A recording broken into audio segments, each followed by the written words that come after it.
je vous propose qu'on démarre. Alors tout d'abord, écoutez, un grand merci à tous d'être là ce soir, ça me fait vraiment plaisir de vous retrouver. Donc ce soir, comme prévu, il y aura deux parties. Une première partie de présentation qui durera une trentaine de minutes environ, 20 à 30 minutes, suivie d'une partie réservée aux questions que vous pourriez avoir sur le MOSICA. Je pense que certains d'entre vous le connaissent déjà bien, pour d'autres c'est peut-être une découverte. Dans tous les cas de figure, je pense qu'on va passer une soirée intéressante avec vos questions qui en suivront.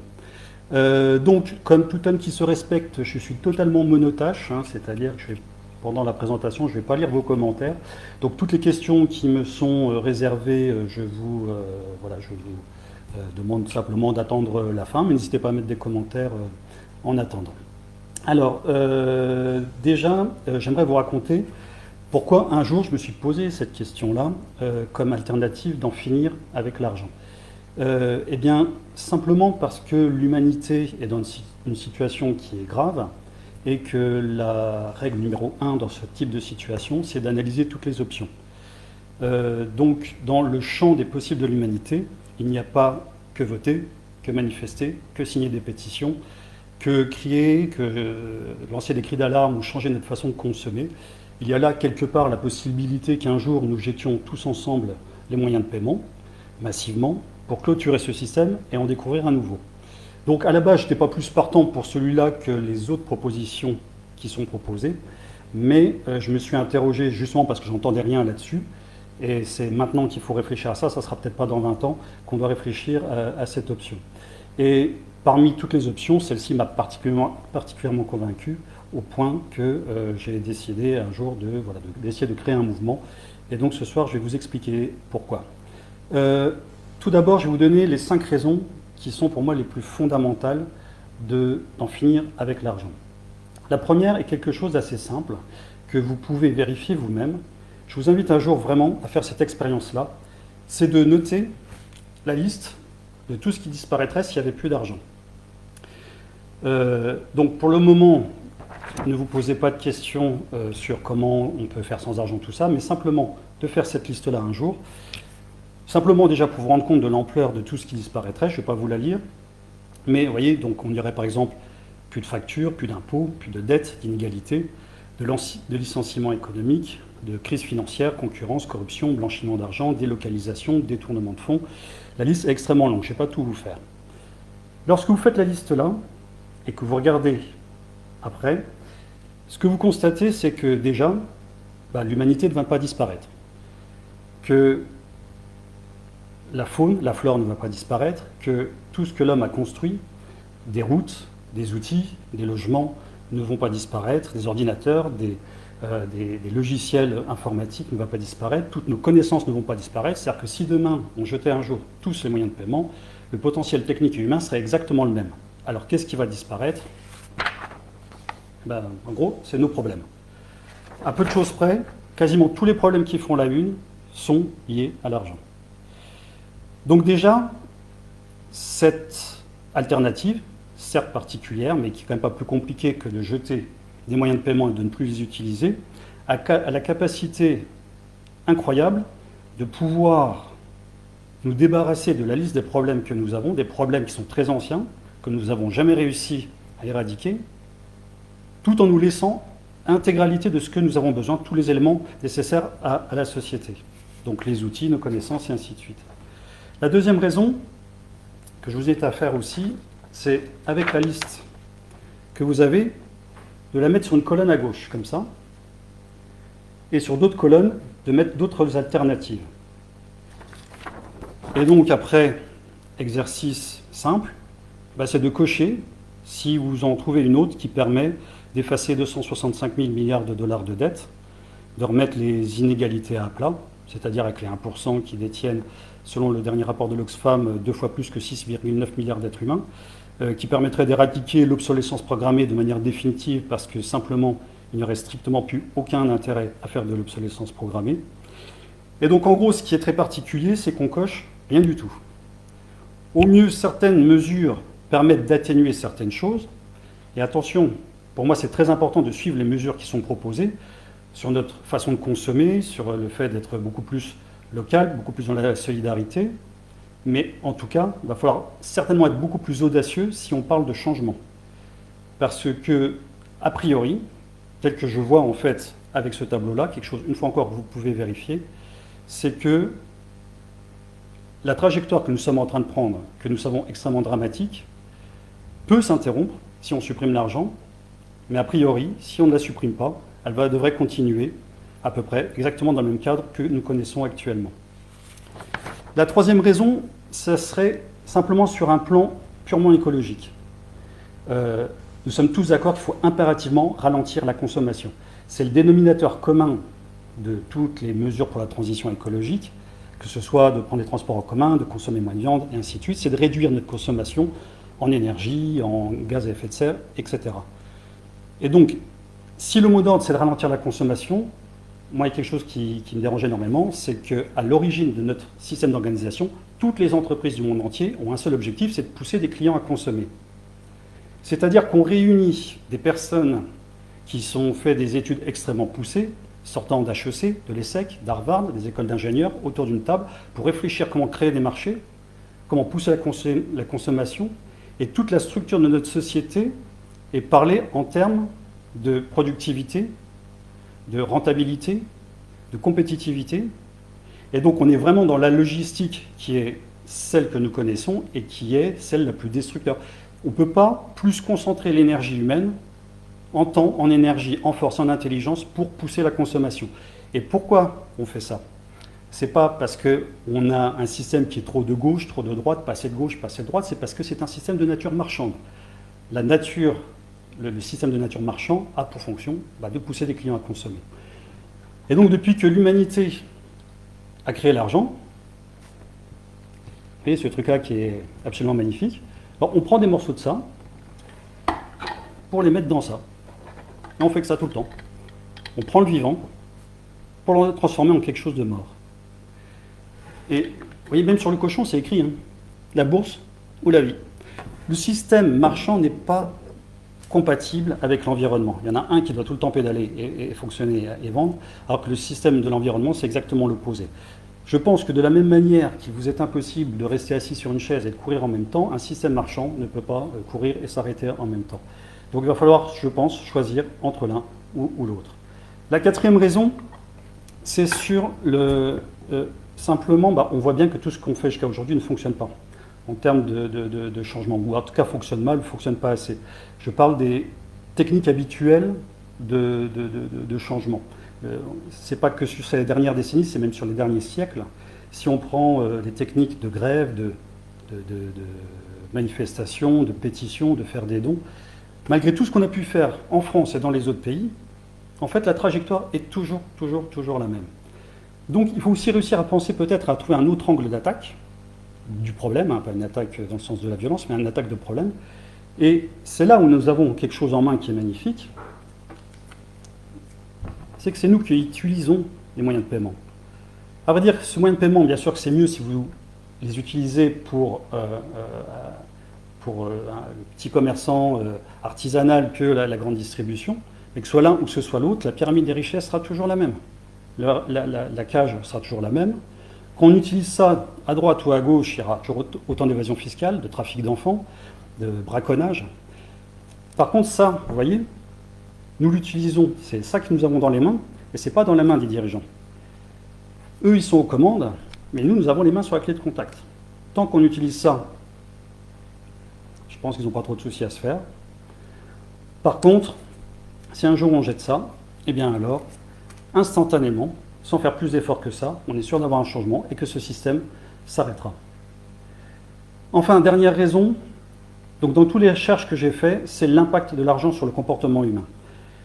Je ne sais pas si vous avez vu, mais il y a énormément d'articles qui sont sortis pour expliquer quel est l'impact de l'argent sur le comportement humain. Et je vous invite par exemple, si vous le trouvez, c'est ce magazine-là, Cerveau et Psycho. Alors, pas la musique qui soigne, mais au-dessus, comment l'argent modifie nos comportements. C'est ce que vous trouverez à mon avis de plus complet sur Internet. Alors je suis désolé, il est payant, mais celui-là il regroupe, c'est un article qui a été fait par Nicolas Guéguen, qui est chercheur. Et donc l'impact de l'argent sur le comportement humain, ça a été fait en caméra cachée. avec deux groupes de sujets, un qui va toucher de l'argent simplement, ou simplement le fait de penser à l'argent, et après ils ne savent même pas qu'ils sont en caméra cachée, on voit des différences de comportement. En gros, si on touche de l'argent, qu'on pense à l'argent, notre comportement va virer vers la perte de l'empathie, la perte des valeurs éthiques, la perte des valeurs morales, le renforcement de l'individualisme. Donc, c'est quoi l'importance de ces études-là? Eh bien, ça veut dire que ça, on ne pourra pas l'enlever, quel que soit le système monétaire auquel on croit. C'est-à-dire que si notre base de société utilise quelque chose qui nous rend individualistes, nous fait perdre les valeurs éthiques, morales et la perte de l'empathie, eh bien, écoutez, c'est une société qui ne fonctionnera pas. Et je ne veux pas dire, mais je pense que depuis que l'argent existait, notre société n'a jamais été vraiment hyper fonctionnelle. Donc voilà les 5 raisons qui sont les plus importantes, on pourrait en trouver d'autres. Ensuite, beaucoup de personnes s'accordent à dire que s'il n'y avait pas d'argent sur Terre, ça serait vraiment super, ça serait le rêve, mais que ce n'est pas possible. Et si vous faites l'expérience d'aller dans la rue, vous prenez les 10 premières personnes que vous trouvez, vous leur demandez qu'est-ce que vous pensez d'un monde sans argent. La réponse la plus souvent que vous allez avoir, la plus fréquente, vous la devinez, c'est de dire « Ah ben non, c'est n'importe quoi, c'est pas possible, c'est utopique ». Par contre, c'est exactement, typiquement, le genre de réponse qui n'a pas de crédit. Pourquoi? Parce que les 10 personnes-là sont nées dans le système marchand, ont grandi dans le système marchand, ont fait leur développement culturel, cognitif avec le système marchand, ne connaissent que le système marchand, et sont capables, sans aucune analyse, de dire que non, c'est pas possible. Donc vous comprenez, c'est pas comme si c'était allé sur une autre planète qui aurait le même problème que nous, mais aussi le même niveau technologique que nous, essayait de basculer dans un monde sans argent avec la technologie d'aujourd'hui, n'y arrivait pas et revenait pour dire de quoi il parle. Donc le seul moyen, je vous dis ça parce qu'il ne faut absolument pas être perturbé par cette sensation qu'on a, parce que je suis passé par là au début, de se dire qu'effectivement sans argent il y a quelque chose qui est extrêmement bloquant, mais en tout cas c'est plus parce qu'on a du mal à le concevoir que pour des vraies raisons. Alors quelles sont les raisons auxquelles on pense quand on parle d'un monde sans argent? Alors, depuis pas mal d'années que je discute avec des gens, la numéro 1, c'est de dire que s'il n'y a pas d'argent, pas de salaire, pourquoi on irait travailler? Alors, en général, il suffit simplement d'attendre quelques secondes pour que la personne trouve d'elle-même la réponse, en se disant, oui, enfin, s'il n'y a pas d'argent, on ne va pas non plus tous rester là, assis ou rester chez nous. Et bien évidemment que non. C'est-à-dire que si l'argent n'existe pas, personne n'aurait l'idée de se dire que maintenant qu'il n'y a plus d'argent, logiquement, je peux rester chez moi, des gens vont venir livrer des repas 3 fois par jour et ramener du linge propre. Personne ne se dirait non plus qu'en allant dehors, des gens viendront nous apporter tout ce dont on a besoin sans rien faire en retour. Donc c'est quelque chose qui est basé sur rien du tout. D'ailleurs, aucun économiste, aucun historien, aucun anthropologue n'a supposé ou a émis l'idée qu'un jour, l'argent, le salaire a été créé pour motiver des civilisations, des sociétés à s'organiser. Les sociétés ont toujours l'élan de l'organisation déjà pour assurer leurs besoins, mais aussi pour chercher le confort. Enfin, c'est l'élan, je dirais, de la société et de la vie. Donc ça, c'est sûr que s'il n'y avait pas d'argent, il y aura une société de toute façon. Le contre-argument numéro 2, c'est de dire que oui, mais certains ne feraient rien. Alors, aujourd'hui, là, en 2020, il y a à peu près quelques centaines de millions de personnes qui ne font rien parce qu'ils sont dans la misère. Il y a plus de 500 millions de personnes qui sont au chômage. La population inactive, par exemple en Europe, qui est bien plus que le chômage, donc la population inactive, c'est des personnes qui sont en âge de travailler, mais qui ne travaillent pas. C'est plus de 25%. Nous avons même pu voir, pendant la période de confinement, la planète tourner dans ses bases, avec un personnel, entre guillemets, très réduit de personnes qui pouvaient travailler. Donc quoi qu'il en soit, même s'il y a des personnes qui ne feraient rien, ce n'est pas un contre-argument à basculer dans ce système-là, un système qui serait beaucoup plus juste, sans inégalité, beaucoup plus simple et beaucoup moins agressif pour notre environnement. Mais il y a quelque chose qui est intéressant, parce que je sais que ça perturbe pas mal de gens, cette histoire des personnes qui ne feraient rien. Donc j'ai essayé de me renseigner auprès des sociologues pour savoir, est-ce que, si on avait la possibilité entre ne pas avoir de rôle social ou avoir un rôle social, qu'est-ce que l'être humain choisirait? Globalement et très majoritairement, avoir un rôle social. Ça fait partie des 14 besoins fondamentaux de Virginia Anderson, ça fait partie des besoins fondamentaux de Abraham Maslow, avec la fameuse pyramide de Maslow, même si la hiérarchie de la pyramide est remise en question en tant que besoins fondamentaux, ça ne l'est pas. Et pour quelle raison on a ce besoin fondamental parce que l'être humain a un besoin de faire partie de la société, de dire que c'est quelqu'un qui a un rôle, de ne pas se dire qu'il ne sert à rien, de ne pas être celui qui ne pas faire partie de la société, c'est se mettre soi-même à l'écart. Et alors on pourrait, et je sais que beaucoup pensent ça et c'est totalement normal, de se dire oui mais alors si on a tous besoin d'avoir un rôle social, pourquoi on n'aime pas aller au travail, enfin en tout cas la plupart des gens. Mais bien évidemment que dans ces conditions-là, ce n'est pas possible. Et pourquoi ces conditions de travail sont si difficiles pour tout le monde dans tous les milieux? À cause, à 95%, de l'argent, à cause de la pression du chiffre, le fait d'être en concurrence. C'est un truc tout bête, mais même ceux qui sont vraiment dans la transition et qui ouvrent des petits marchés bio, et ils sont en concurrence et ils ont le couteau là. Il y en a qui doivent fermer à cause de cette concurrence-là. Donc il y a un stress qui est permanent pour battre la concurrence, pour faire du chiffre, la peur d'une crise économique. Tout ça fait que c'est extrêmement difficile.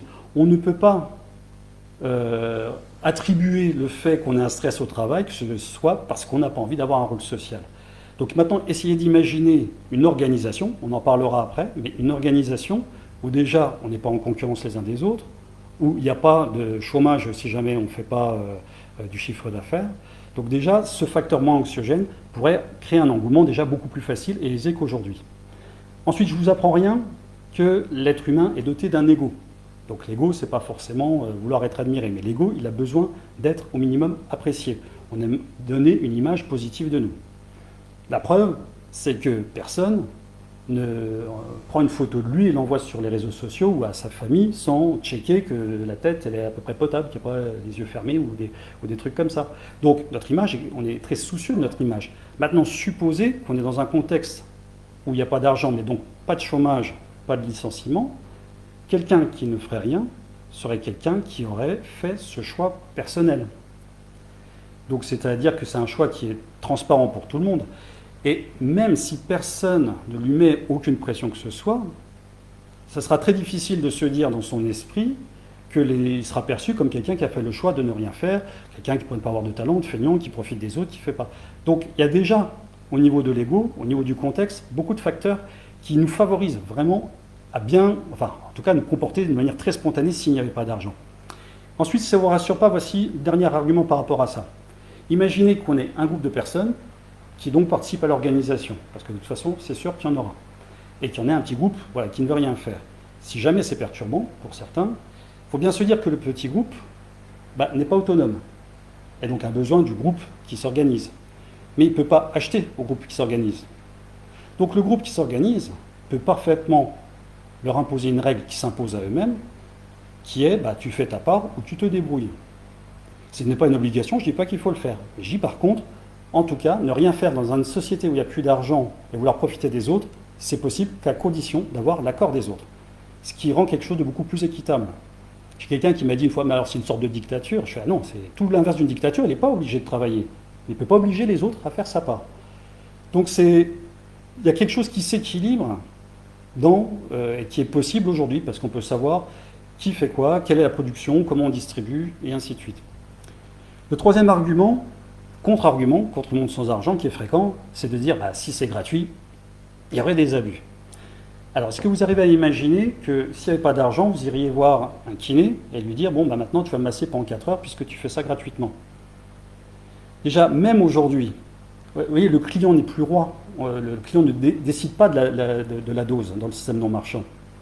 Même aujourd'hui, quand vous demandez quelque chose à quelqu'un, on a tendance naturellement à minimiser notre demande. C'est pour ça qu'on dit, est-ce que tu pourrais me donner un petit coup de main? Est-ce que tu pourrais me prêter un petit peu d'argent? Est-ce que tu auras un petit peu de temps à me consacrer?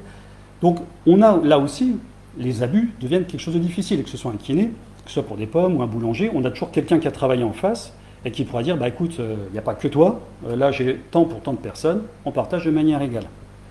Et donc c'est aussi quelque chose qui est très important à avoir en tête, c'est qu'un monde sans argent, ce n'est pas un monde sans gestion.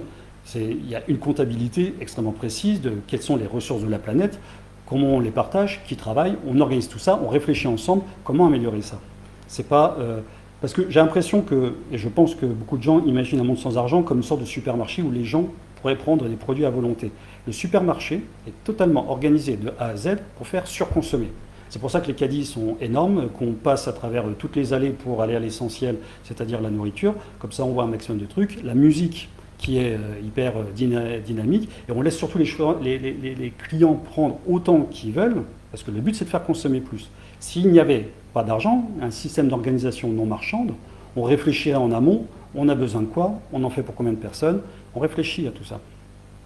Donc, si je résume, cette alternative, qui à titre individuel est extrêmement simple, jeter des moyens de paiement de manière massive, permettrait instantanément d'éradiquer des problèmes qu'on n'a jamais réussi à éradiquer, qu'aucune autre alternative ne pourrait faire, en laissant l'humanité avec tout ce dont elle a besoin, la faune, la flore, les outils, nos compétences, nos connaissances, avec un système de gestion où tout le monde devrait participer de manière à la fois nécessaire et avec beaucoup plus d'enthousiasme. Donc maintenant, ce qu'il faut réussir à déterminer, et la question qu'on se pose, c'est comment peut fonctionner un système non marchand. Donc le MOSICA propose, et c'est une proposition, qui peut avoir énormément de modalités. On n'a pas un modèle unique. Les bases du système d'organisation MOSICA qu'on propose, déjà dans le qui fait quoi, les rôles sociaux de chacun. Donc on arrête de faire comme aujourd'hui, c'est-à-dire un système où certains feraient des métiers épanouissants, et tant pis pour les autres, il faut bien trouver quand même des personnes et les obliger à faire ce que personne n'a envie de faire. Donc déjà, la base, c'est que chacun puisse exercer dans le secteur de son choix. Et donc, là où si on rentre dans une dimension qui est l'opposé de celle d'aujourd'hui, c'est que tous ceux qui sont dans le même secteur, aujourd'hui, sont justement en concurrence.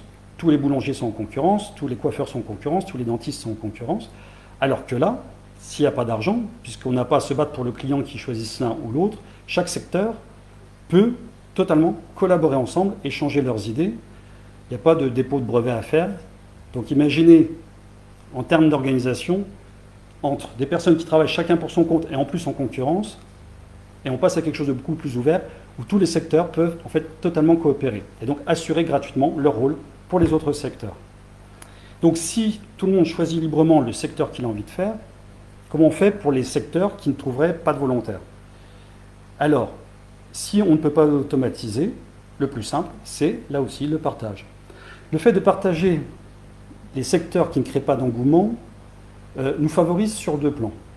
Le premier, c'est que l'effort se réduit à son minimum. Donc si, imaginez, j'avais calculé que pour une ville de 50 000 habitants, si tous les habitants nettoyaient les rues, on serait peut-être de corvée une ou deux fois par an. À peu près, ça ferait quelque chose de cet ordre-là. Alors bien sûr, avec des modalités. Si le médecin de campagne il est surdébordé, on va peut-être ne pas lui donner ça. Mais voilà. Le deuxième point qui est intéressant de partager les tâches qui sont, on va dire, les plus pénibles, les plus dégradantes, ça serait, enfin dégradantes dans le sens on va dire physique ou odorant, ce genre de choses, c'est que c'est plus facile d'accepter de faire ça quand c'est la même chose pour tout le monde.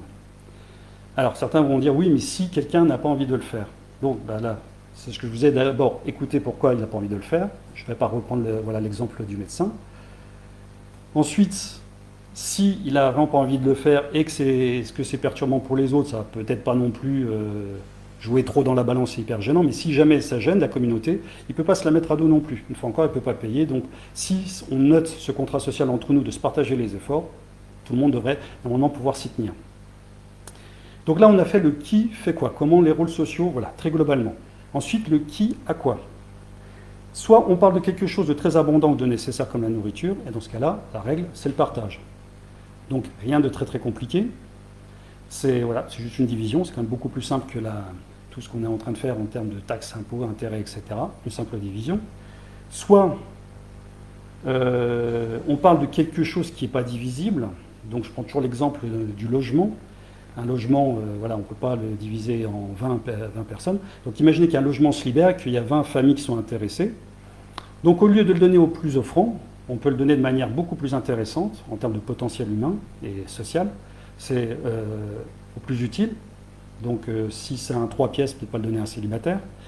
Ça peut être au plus écologique pour approcher quelqu'un de son lieu de travail. Ça peut être au plus équitable par tirage au sort ou par n'importe quelle autre fonction qu'on pourrait imaginer. Si vous voulez faire au plus méritant, on peut faire aussi au plus méritant. Donc voilà, ça c'est une organisation très basique, mais il y a déjà des personnes qui se penchent sur des systèmes encore plus évolués, parce qu'on peut parfaitement imaginer un modèle comme Lucratie de Denis Peter, où en fait on aurait un ordinateur où chacun rentre ses besoins du plus important au moins important, et on saurait déjà quelle est la tâche de travail globale à faire et quelle serait la tâche de travail nécessaire par individu. Ensuite, comment prendre des décisions ensemble? Le MOSICA propose une ODG, Organisation démocratique globale. C'est un système qui commencerait par des assemblées de quartier, où on participerait pour s'organiser au niveau de son quartier, faire vivre le quartier, s'entraider et ainsi de suite. Et ça serait les porte-paroles des différents quartiers qui formeraient l'assemblée de la commune, donc de la ville ou du village. Et on continue ainsi de suite. Les porte-paroles des différentes communes de la même région forment le troisième niveau qui serait la zone ressources. Donc on l'a appelé ressources parce que c'est là où on ferait le point sur les ressources disponibles, les ressources dont on a besoin, les ressources qu'on peut proposer aux autres zones de ce même niveau. Quatrième niveau qui serait le niveau national. Et enfin le dernier niveau qui serait le niveau monde. Les points importants dans l'ODG qu'on propose, c'est que déjà chaque assemblée est autonome. C'est-à-dire que la façon de s'organiser à Lille, n'est-ce pas John, n'est pas la même façon que s'organiser, n'est pas forcément la même façon que s'organiser à Grenoble ou à Nantes. Chaque assemblée est autonome, c'est aussi dans la modalité de prendre, de choisir son porte-parole. Si on ne veut pas un porte-parole et qu'on veut que ce soit un logiciel et qu'on prend des décisions par un logiciel, on le fait comme ça.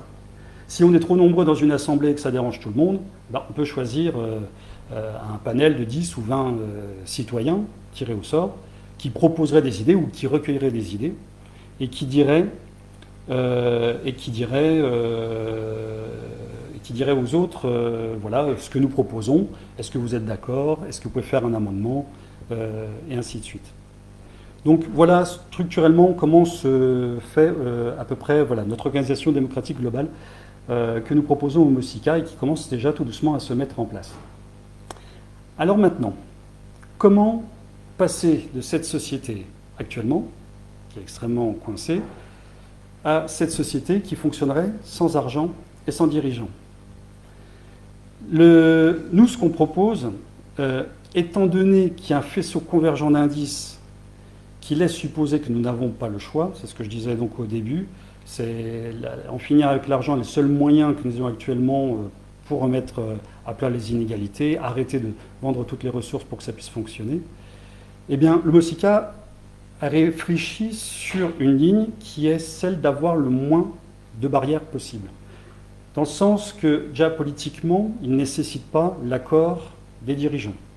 D'accord ? C'est-à-dire qu'il n'y a pas besoin de manifester, de vouloir mettre une sorte de pression, il n'y a pas besoin de leur signer et d'envoyer des pétitions.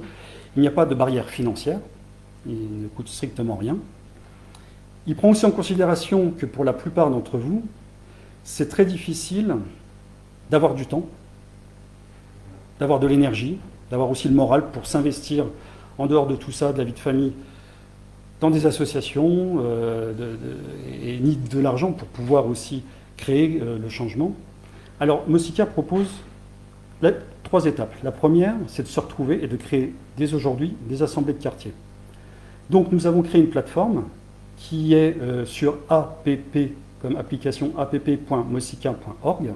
Vous pouvez dès aujourd'hui déjà vous inscrire. Vous pouvez vous verrez peut-être une assemblée près de chez vous. Il suffira de cliquer pour la rejoindre. Vous pourrez rentrer en contact avec ceux qui sont déjà là et déjà commencer à créer une assemblée. S'il n'y a pas d'assemblée proche de chez vous, vous pouvez ouvrir une assemblée. Ensuite, qu'est-ce qu'on fait quand on est une assemblée, lorsqu'on est réunis? Nous, ce qu'on propose, et ça peut être multiplié par vos connaissances, votre créativité, mais déjà 3 choses de base. Premièrement, développer l'entraide entre vous. Se connaître, c'est-à-dire créer vraiment de la cohésion sociale. Tout le monde connaît diviser pour mieux régner, mais je pense que c'est exactement l'inverse qui fonctionne aussi, c'est vraiment s'unir pour être libre. Donc, créer de la cohésion sociale, donc si vous avez besoin d'aide, n'hésitez pas à demander, que ce soit pour un déménagement, si vous voulez refaire une cuisine, de l'entraide. Deuxième chose, développer l'autonomie autant que vous pouvez.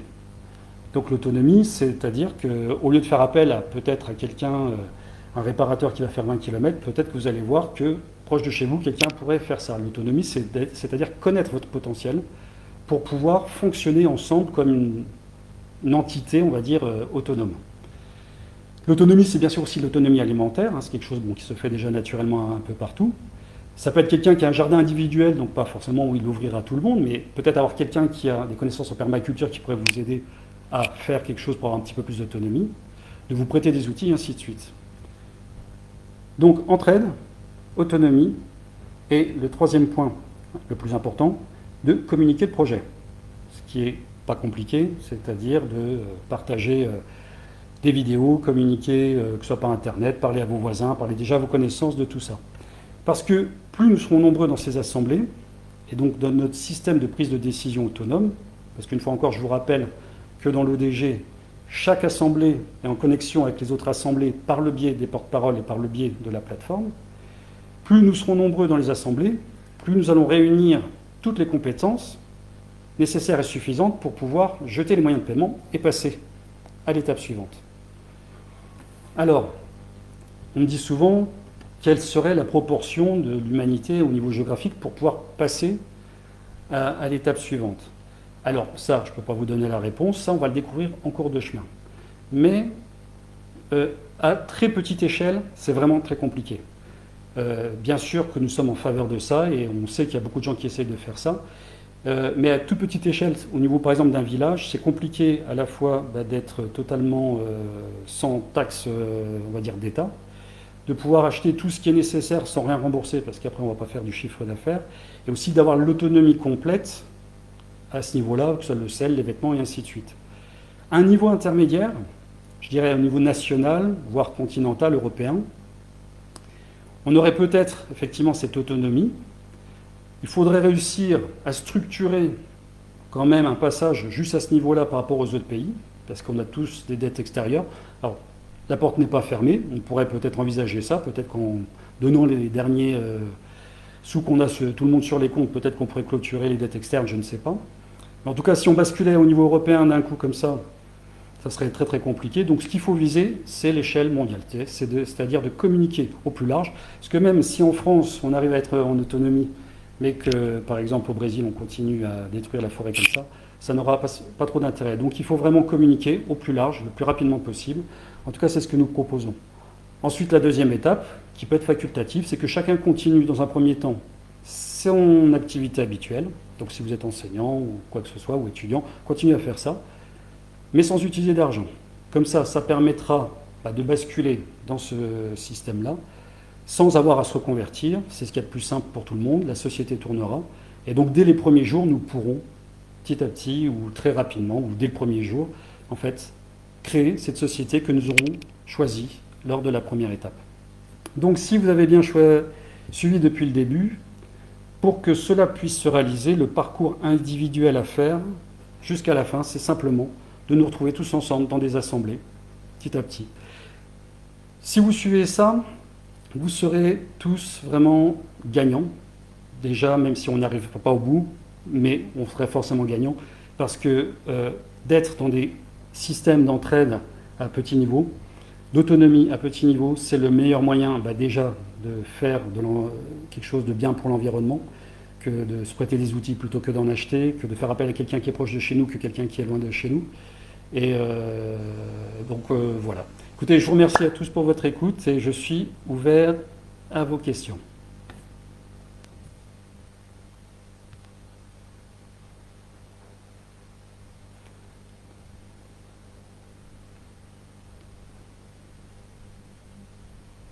Alors Anne-Lise, avant c'était le troc, comment peut-on échanger de façon juste? On n'échange pas.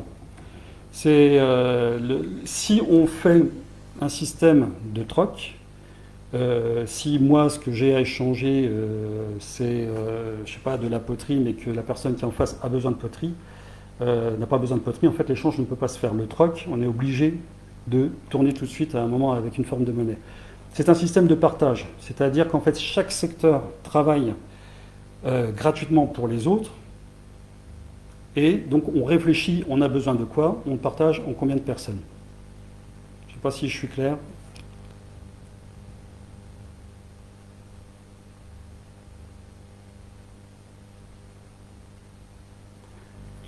Pour Annelise, tu dis le travail pas forcément choisi, horaire imposé, entourage pas choisi. Est-ce que tu pourrais expliquer, aller plus loin dans tes questions? J'arrive pas à comprendre.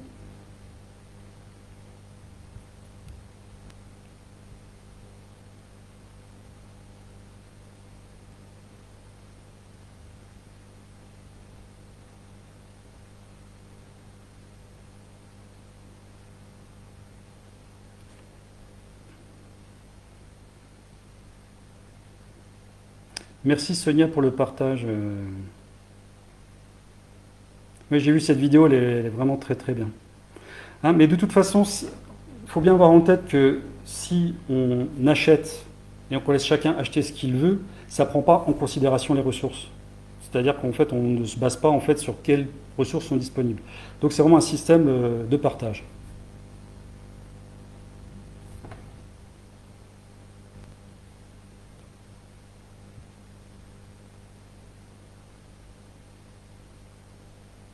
Alors, et pour les jeunes diplômés, ceux qui n'ont pas encore exercé et ne savent pas quoi offrir comme compétences. Alors, attendez, est-ce que les trucs bougent? Bah, ils ont le choix. Ce qui va être embêtant, c'est pour les jeunes diplômés qui ont fait peut-être des études de finance ou de commerce. Bon, mais je pense que le monde est suffisamment vaste pour trouver un- une autre utilité, un autre rôle social que ça.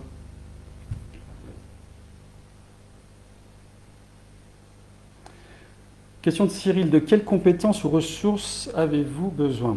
Alors, nous avons besoin de programmeurs informatiques, ça irait un peu plus vite, nous en avons deux. Mais donc voilà, donc Homosica, pour vous expliquer un petit peu l'organisation interne, on est de plus en plus nombreux, on est très motivés, mais bien sûr c'est totalement bénévole, hein, nous avons des vrais métiers pour pouvoir vivre dans ce système marchand. Et donc, nous, excusez-moi, je coupe un peu parce que je reçois des messages un peu à droite à gauche. Et voilà, nous sommes vraiment en manque un peu d'effectifs pour pouvoir aller un peu plus vite. Donc nous avons une plateforme, comme je vous l'ai dit tout à l'heure, c'est suffisant pour pouvoir se retrouver, mais il y a beaucoup de très très bonnes idées pour la faire évoluer. Donc nous cherchons actuellement euh, voilà, des personnes qui auraient ces compétences-là. Nous avons besoin également aussi de traducteurs. Il y a Mathieu qui dit des journalistes, effectivement, pour pouvoir essayer de communiquer le projet.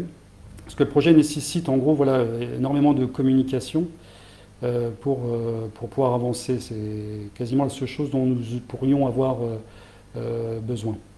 Voilà, ingénieur informaticien ou développeur informatique, traducteur, est-ce que j'oublie quelque chose? Alors Fabien, c'est...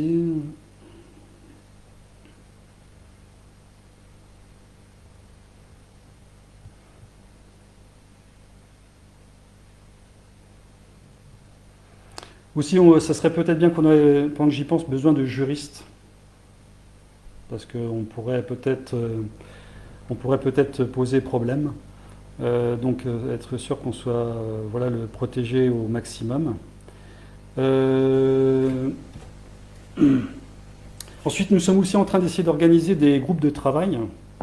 Nous avons en fait un groupe, nous essayons de faire des groupes pour pouvoir essayer de développer tout ce qui va être réseaux sociaux, parce qu'il y en a beaucoup, et c'est très très chronophage d'essayer de maintenir des groupes Facebook, pages Facebook. Nous n'avons pas de Twitter, je ne sais pas s'il y a des tweetos parmi vous. Nous avons besoin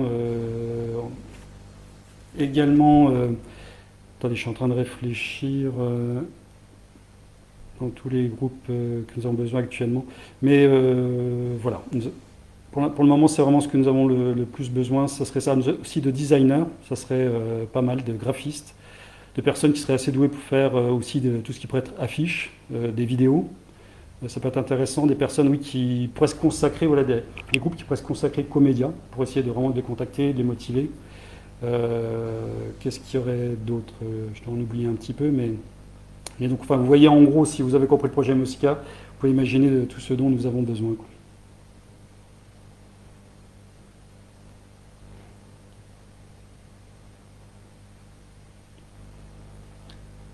Très bonne question de Jean-Luc. Salut Jean-Luc d'ailleurs. À ton avis, par quoi commencer dans la discussion quand nous rencontrons quelqu'un dans un début d'assemblée? Et c'est clair que beaucoup de personnes m'ont dit ces derniers temps, en fait, qui sont très motivées, convaincus par la nécessité d'en finir avec l'argent, la nécessité de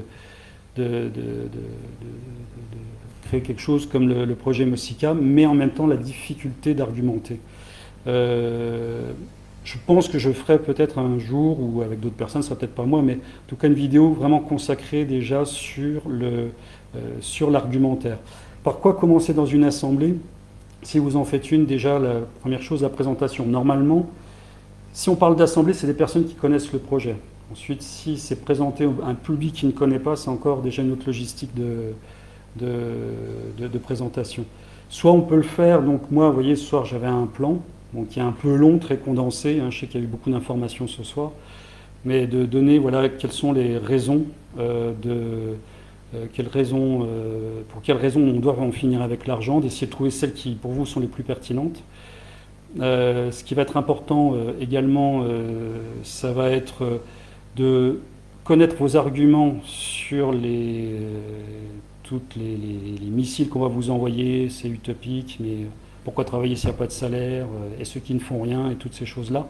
C'est d'ailleurs pour ça que j'ai beaucoup accentué ce soir, en fait, les trois contre-arguments-là. Pourquoi travailler s'il n'y a pas de salaire, et ceux qui ne feront rien, et si c'est gratuit, il y aura des abus. Parce que j'ai fait peut-être une vingtaine de présentations, conférences, et c'est les trois-là qui reviennent, on va dire, systématiquement. Donc déjà, se préparer sur ça. Ensuite, si vous faites une assemblée, je pense que la première, c'est vraiment de se présenter. Partez toujours d'une réunion en vous donnant une date pour la suivante. Ce qui est important, c'est de ne pas se perdre le fil, d'avoir une régularité. Si vous faites une fois par mois minimum, je vous dirais, ça peut être, si vous sentez l'envie, d'aller peut-être toutes les 2 semaines, toutes les 3 semaines, mais toujours finir une réunion en sachant quand vous allez vous retrouver. Je dirais qu'à la première réunion, faites juste connaissance, à la limite commencez à dire qu'est-ce qu'on pourrait faire. Le pôle, un des plus simples, c'est comment communiquer le projet. Donc c'est pour ça qu'on essaye de créer des vidéos extrêmement simples, assez pédagogiques, on essaye vraiment d'interpeller sur toute la problématique là. Donc vous pouvez utiliser les vidéos qu'on crée, bien sûr, vous pouvez toujours amener un ordinateur et puis toujours voir ça. Vous pouvez essayer de faire une présentation publique, communiquer aux médias qui sont vos journaux locaux par exemple, d'aller peut-être démarcher tous ceux qui sont dans la transition. En fait, je pense, comme ça moi c'est un ressenti, je ne sais pas pour vous, mais pour moi c'est la fin de l'argent, c'est la cause des causes. C'est quasiment tous les mouvements, en fait, finalement, leur cause est en lien, enfin quasiment tous les mouvements, leur cause est en lien, en fait, avec les problèmes qui sont dus à cette machine qui n'est pas la machine capitaliste, c'est la machine monétaire. Pour moi, c'est important de ne pas dire capitaliste. Capitaliste, les gens ont l'impression qu'il y a un système monétaire qui serait bon, neutre, et non, en fait, c'est le système monétaire, en fait, le système marchand qui est pour moi totalement destructeur. Donc déjà, la diffusion, quelque chose d'assez simple. Toujours, je pense, après, bon, moi j'y vais avec mon ressenti, mais après chacun va avec le vote, mais pour moi, c'est important qu'on soit un groupe qui soit extrêmement carré en termes de comportement. C'est-à-dire qu'on ne juge pas si quelqu'un n'est pas d'accord avec nous, on ne force pas une idée, de toute façon ça ne sert à rien, c'est pas dans l'insulte qu'on pourrait fonctionner comme ça, donc avoir quelque chose de plutôt solide. Et il va falloir de l'endurance, hein, ça je pense que vous l'avez compris, hein, c'est sûr que ça ne va pas se faire très rapidement. Cela dit, ça peut se faire en quelques années, hein, mais je veux dire, quand je dis de la patience, c'est des gens aimeraient bien que des fois en 3 mois il se passe quelque chose, ça ne va pas fonctionner comme ça, mais ça peut aller quand même très très vite.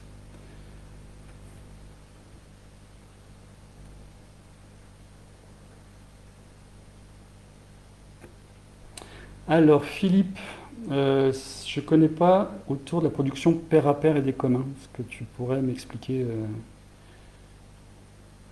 Est-ce que c'est les SEL? SEL? Oui, aussi, Morissette, ce qu'on peut faire aussi, effectivement, c'est tout ce qui va être gratiféria. Déjà de partager la gratuité pour un peu donner, amener en tout cas des du piment de gratuité un petit peu dans nos vies actuellement.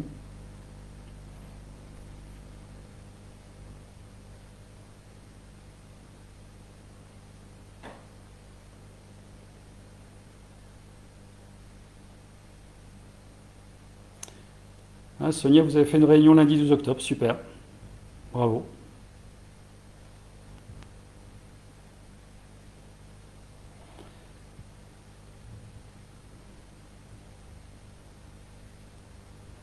Je relis juste voir s'il y a d'autres questions. Et donc ouais, une fois encore assemblée. Je pense qu'on est une toute petite assemblée, qu'on est trois, on commence toujours par une petite assemblée, c'est d'essayer de ramener un petit peu plus de monde, beaucoup de communication. À trois, pour mener des actions, c'est peut-être un petit peu plus compliqué. 4-5, ça devient peut-être un peu plus facile. Nous avons aussi, pour information, nous proposons des supports visuels. Donc nous vous vendons pas des posters ou des dépliants, mais en tout cas, on a des dépliants qui sont sur appmosica.org, dans la rubrique Agir qui est sur le menu de gauche. Vous verrez tout en bas, voilà des supports, voilà, donc c'est du format, je ne sais jamais si c'est à 4 ou à 3, mais le truc qu'on peut plier en 3 et que vous pouvez glisser. Donc c'est vrai que bon, le but du jeu, c'est donc nous n'avons jamais fait d'appel aux dons. Personne ne s'est fait payer pour quoi que ce soit dans le SICA depuis le début de l'histoire. Mais après, donc c'est vrai que si vous pouvez ramener des fois un peu de financement pour un imprimeur pour faire des dépliants, ça peut être quelque chose aussi d'assez utile, quoi.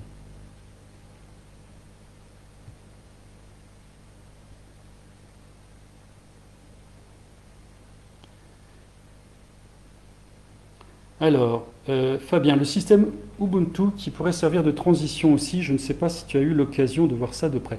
Si, ouais, je connais le système Ubuntu, j'ai connu l'ancienne version de Michael Tellinger, je sais qu'il s'était présenté, je crois, en Afrique du Sud pour essayer de faire un parti de la gratuité. Bon, ça n'a pas fonctionné. Et donc, il a proposé il y a quelques années un système de transition qui a pour but aussi de finir dans un modèle sans argent. Le, le, pour donner le fond de ma pensée, c'est j'ai du mal en fait le concept d'Ubuntu. Je vais peut-être pas l'expliquer parce il est un petit peu compliqué, mais je suis pour à 100%. Tout ce qui va dans le sens d'en finir avec l'argent, je suis pour. Par contre, voilà, je n'arrive pas à m'imaginer que si ça fonctionne pas. Je trouve ça trop abstrait pour moi en fait pour le moment. Mais en tout cas, voilà, j'ai pu rencontrer celui qui tient ce groupe en France. Bon retour Franck. Alors j'ai eu une question qui était intéressante. Vous considérez-vous communiste, libertaire, anarchiste? Alors, nous ne considérons pas comme communiste, libertaire, anarchiste, même si je comprends bien que nous avons, je pense, des points communs. Tout simplement parce que ces mots-là font très politisé. Alors, je sais qu'on va me dire que nous aussi, c'est de la politique. Mais le problème du mot communisme est tellement galvaudé qu'à cette heure-ci, c'est quelque chose qui, voilà, pour nous, on est contre la dynamique marchande. Puis le projet Mosica aussi a ses spécificités qui ne sont pas communistes libertaires, dans le sens qu'on propose une ODG, on propose quelque chose d'assez spécifique. Donc c'est pour ça qu'on ne se considère pas comme autre chose que Mosica, enfin, pour un système non marchand.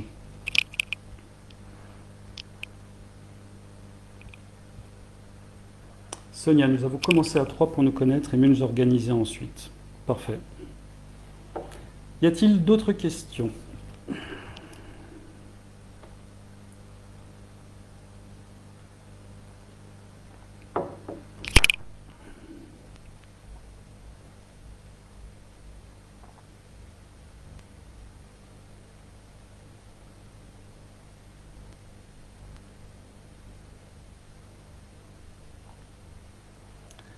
A priori, j'attends encore un petit peu. Si vous avez des questions, n'hésitez pas.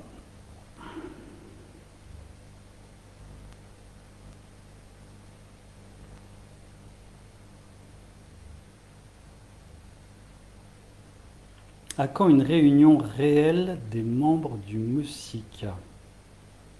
Tu veux dire les 4000 qui ont adhéré dans la même salle?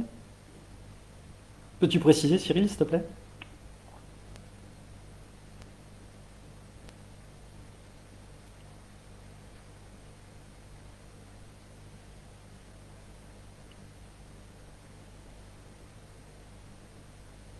Alors là, alors pour Philippe, d'accord, exemple des logiciels libres, tout ça, oui, c'est super. Oui. Enfin, tout ce qui va dans le sens là, on est à 300%. Sur tout ce qui va dans le système non marchand, pas de hiérarchie, le partage des communs, c'est exactement, oui, donc c'est totalement dans ce sens-là. Et oui, Jean-Luc Muntu est très très actif.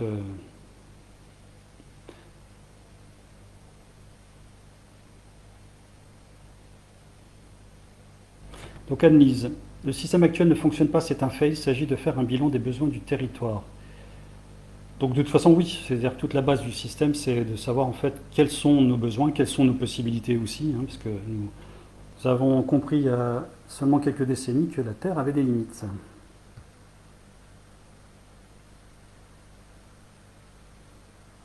Est-ce que je pense que la Terre appartient à tous et non à quelques-uns? Alors, je dirais ni l'un ni l'autre, la Terre appartient à personne, ou alors la Terre appartient à tout le monde, mais voilà ma réponse. Alors, attendez, est-ce qu'il y a des trucs des films Alors, Sophia, ouais. Est-ce que le travail va s'organiser sous forme de contrat? Alors, ça fait partie des modalités et nous, on ne rentre pas là-dedans. C'est-à-dire que nous, on a une limite qui est celle de proposer des bases, mais puisque chaque assemblée est autonome, Laurence, si une assemblée donc d'une ville ou même d'un pays veut faire un système de contrat, ça sera un système de contrat. Moi, je pense que de toute façon, on va, quel que soit le niveau d'organisation, il y aura une sorte de charte, une sorte de règle, de principe de respect auquel on discutera en permanence et qui évoluera en fonction, on verra s'il y a des abus, pas d'abus, comment il faudra réagir. Mais il y a beaucoup, moi j'aime beaucoup la citation de, je ne sais plus comment il s'appelle, mais en gros il dit que pour se mettre en marche, il faut 5% de questions, le reste vient ensuite. Ceux qui veulent 100% de réponse dès le début restent sur place. Donc voilà, il y a beaucoup de modalités à voir par la suite.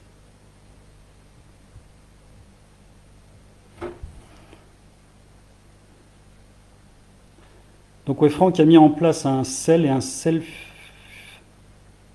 II, système d'échange local familial, intercommunal, intergénérationnel. Alors Franck, je sais que tu m'as envoyé une vidéo, je ne l'ai pas encore regardée. Mais en tout cas, voilà, ça va aussi dans le sens de la gratuité. Ciao Léa, bonne soirée. Comment envisager le rôle d'une police? Eh bien écoutez, si on a besoin d'une police, je pense qu'on mettra de la police, quoi. C'est-à-dire, c'est sûr c'est pas parce qu'il n'y a pas d'argent qu'il n'y aura pas de protection, besoin de protection. Il peut toujours y avoir des cinglés qui traînent, donc un système de protection sera probablement la bienvenue dans ce cas-là. Combien de participants à l'heure actuelle en France et dans le monde? Alors, qui ont adhéré sur le site, on doit être 4100 actuellement, ou peut-être 4200. Et donc l'application qu'on a ouverte il y a seulement 4 mois, il y a à peu près 200 inscrits, donc ceux qui sont partants pour essayer de créer des assemblées.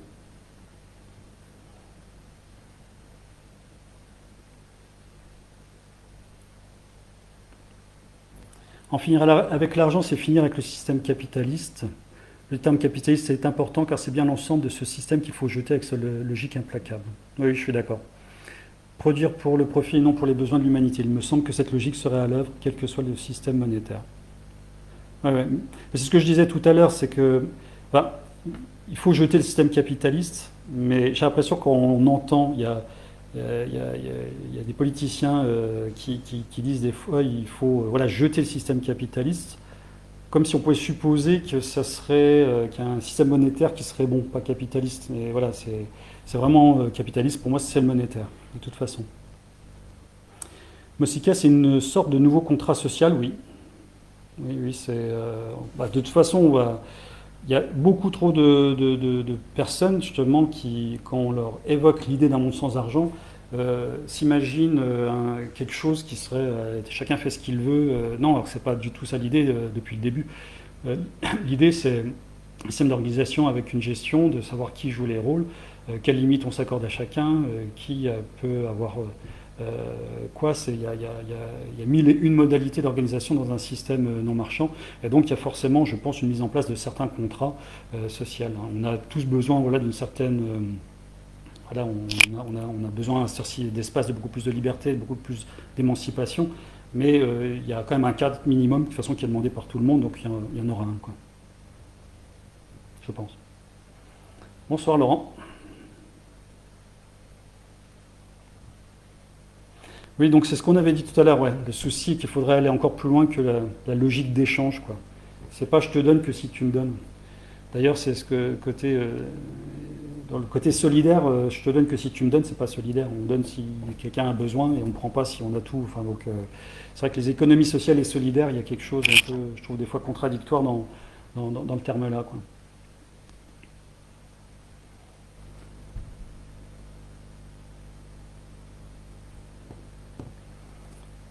Je me questionne sur un risque de pente totalitaire s'il n'y a pas d'attention portée sur la structure relationnelle des relations. Qu'en penses-tu, Jean-Philippe? Je sais pas. Enfin, disons que ce qui est sûr, c'est que, enfin, ce qui me paraît évident, je pense que vous êtes tous d'accord, c'est que si on avait un cadre qui ne serait pas celui-là, un cadre sans cette pression financière, sans le fait d'être en concurrence tous les uns des autres, déjà, là, au niveau relationnel, je pense que ça changerait tout. Après, comme je disais tout à l'heure, en fait, les sciences cognitives, quand elles démontrent que le simple fait de toucher de l'argent, de penser à de l'argent, est un impact extrêmement négatif sur notre comportement, ils ont démontré par la même occasion l'inverse. C'est-à-dire que du moment qu'on est à distance de l'argent dans nos relations, on se comporte du coup de manière plus éthique, plus empathique, plus morale, plus solidaire. En fait, je m'interroge toujours de savoir quel serait le comportement qu'il y aurait s'il n'y avait pas ça, mais je n'arrive pas à l'imaginer autrement que vraiment beau. Et je m'imagine vraiment depuis avoir cette pression, depuis avoir ces factures, ces impôts, toutes ces choses-là en fait qui met un stress, une anxiété énorme à tout le monde. Comme je dis toujours, enfin, avant-hier, quelqu'un me dit qu'en fait, il y a des petits vendeurs bio local en fait qui ferment à cause de la concurrence entre eux. Enfin, même si on veut bien faire dans ce système-là, ça ne fonctionne pas, ça ne peut pas fonctionner. Et après, je sais qu'il y a quand même pas mal de techniques qui sont très intéressantes sur la communication non violente. Donc ça, c'est aussi un truc à développer dans les assemblées. C'est-à-dire qu'une assemblée, non, il n'y a pas à s'engueuler. Il n'y a jamais à s'engueuler. C'est-à-dire que si tu n'es pas d'accord avec quelqu'un, tu as juste à dire je suis pas d'accord, mais je respecte ton avis et on passe à autre chose. Et en fait, il y a des techniques pour bien échanger. Comme il y a des techniques en fait pour pouvoir structurer une assemblée. Et ça, je vous conseille si vous commencez à faire des assemblées, c'est les techniques de sociocratie, d'allocratie. Je ne sais pas si vous avez entendu parler de ça, mais c'est vraiment super bien fait avec quelqu'un qui est un médiateur, qui n'est pas du tout quelqu'un qui donne des ordres, mais qui donne voilà, des temps de parole, qui fait écouter quelqu'un. Est-ce que tout le monde est d'accord? Tu n'es pas d'accord? Tu proposes quelque chose? Enfin, en fait, on sait tout structurer. On a absolument tous les outils nécessaires pour se séparer de l'argent.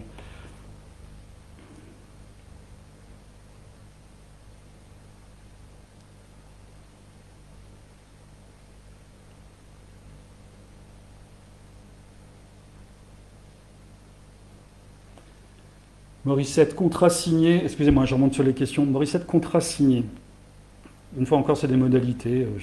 Je ne sais pas. Enfin, mais je pense qu'il y en a qui n'auront pas besoin de contrat, quoi. Enfin, c'est pour ça que je vous dis vraiment, chaque assemblée est autonome. Hein. Donc, il y en a qui font des contrats, d'autres pas de contrat. Mais système autogéré, non marchand, avec une démocratie directe en assemblée, c'est aussi le système que propose Bookchin. Je vous conseille ses écrits. Ben, c'est le dernier bouquin que j'ai acheté, Bookchin, exactement.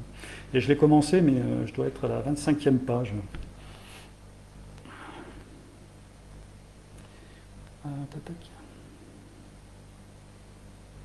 Oui, la résilience alimentaire locale, très important aujourd'hui. C'est rassurant, c'est important. Le principe de la carte bancaire pour la gestion des ressources et des besoins est-elle utile? Non, pas carte bancaire dans ce sens-là, mais je sais qu'il y en a qui ont déjà imaginé une sorte de... Enfin, dans l'hypothèse que certains ne fassent rien, que c'est soit très perturbant pour les autres. Il y en a qui pensent à un système de cartes qui permettrait en fait, de savoir en fait, qu'on a participé. Juste, vu que maintenant on est dans les cartes magnétiques, on peut mettre tout ce qu'on veut dedans. Mais ça, c'est pareil, c'est des choses à voir sur place. Mais une fois encore, hein, l'être humain a besoin d'un rôle social. Si on lui laisse choisir le rôle social et si on lui donne, voilà, et qu'on lui dit simplement, ouais, de temps en temps, tu vas faire quelque chose voilà, qui n'est pas forcément ce que tu as envie de faire, mais tout le monde le fait pour se diviser la tâche. Je ne sais pas s'il y en a beaucoup qui rechigneraient, et s'il y en a qui rechigneraient, est-ce que c'est vraiment très important? Mais après, ce genre de choses, il faut vraiment être sur place. Hein. Surtout pas attendre d'avoir toutes les réponses maintenant pour avancer, sinon on s'arrêtera. Quoi. As-tu des contacts avec d'autres initiatives, d'autres projets pour sortir de ce système? Philippe, très bonne question. Oui, en fait, c'est un réseau, on se connaît à peu près. Enfin, on se connaît tous. Je ne connais pas ceux que je connais pas, mais j'ai l'impression que, en gros, on se connaît, on s'est déjà tous eu, au moins au téléphone, ou des rencontres directes ensemble.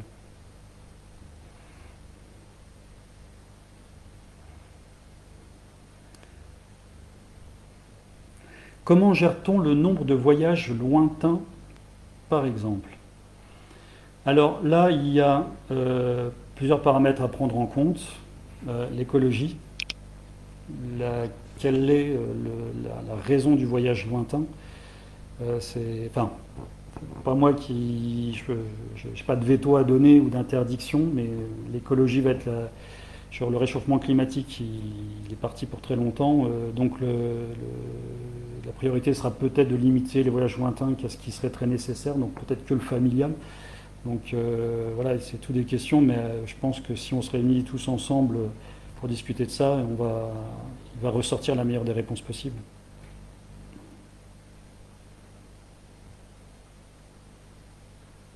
Oui, Sonia, je sais que tu es une convaincue de longue date.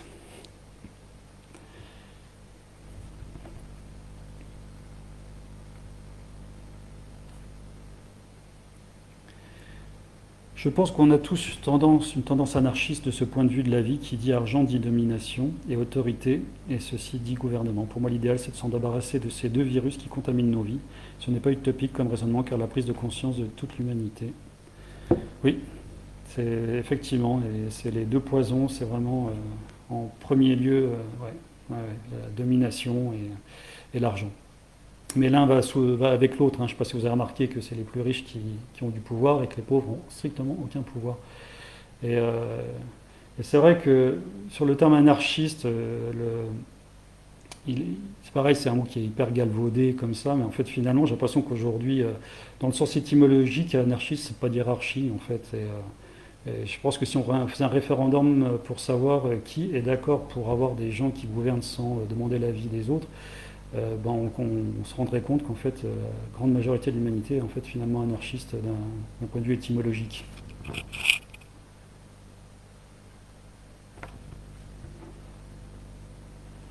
Alors Morissette, on finit par être dans le contrôle, ce n'est pas ce que je souhaite. Alors en fait, c'est dans les deux sens, Morissette, qu'il faut l'entendre. Une fois encore, ces décisions-là, moi, je ne suis pas ni pour ni contre en fait des contrats ou ça, mais si quelqu'un déborde et diminue la liberté de quelqu'un, c'est pas non plus ce que tu souhaites.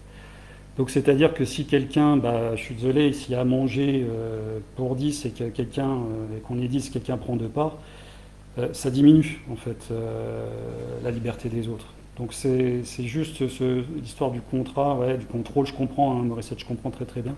Mais c'est peut-être voilà, pas piétiner sur la liberté, tout simplement. Mais je comprends totalement ton point de vue.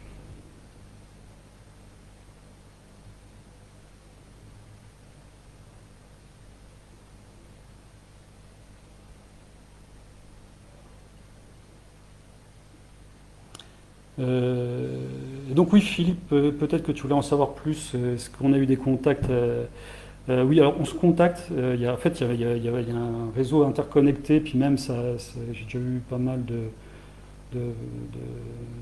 personnes qui essaient de regrouper, de fédérer des différents groupes qui ne sont pas forcément que des groupes sans argent, Mais en tout cas, je suis vraiment très content en fait, de voir le panel en fait, d'idées qu'il y a pour en finir avec l'argent. On a effectivement le projet Vénus qui est très high-tech. On va voir des choses qui sont beaucoup plus dans l'autonomie alimentaire et comme ça, puis avec tout ce qu'on peut imaginer entre tout ça. Et je pense que tous ensemble, on y arrivera, quoi.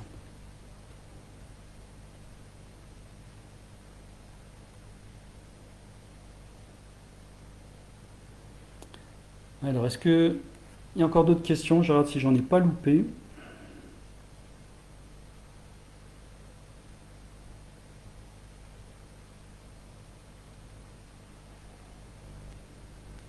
Bon, en tout cas, s'il y a des questions qui vous viennent, n'hésitez pas à les envoyer sur contact@mosika.org. On essaye d'être disponible autant que possible. Il ne faut pas qu'il y ait voilà, de zone d'ombre sur la nécessité, je crois qu'on est tous d'accord ce soir, mais sur le rôle qu'on doit chacun faire, hein. C'est hyper important de ne pas rester sur le c'est bien et surtout se mettre en route, se mettre en marche, quoi. Quelle différence avec le revenu universel? Alors, la différence avec le revenu universel, on peut reprendre la liste de tout à l'heure. Je suis d'accord, hein, le revenu universel, l'idée en fait qu'il n'y ait plus de personnes qui souffrent est vraiment très très bonne et à défaut de ne pas être dans un système non monétaire, vaut mieux l'avoir que ne pas l'avoir. Mais alors, par contre, il ne faut pas s'arrêter à ça parce que sur notre cadre général, c'est exactement notre monde d'aujourd'hui, hein. Voilà, ça laisse à peu près la totalité.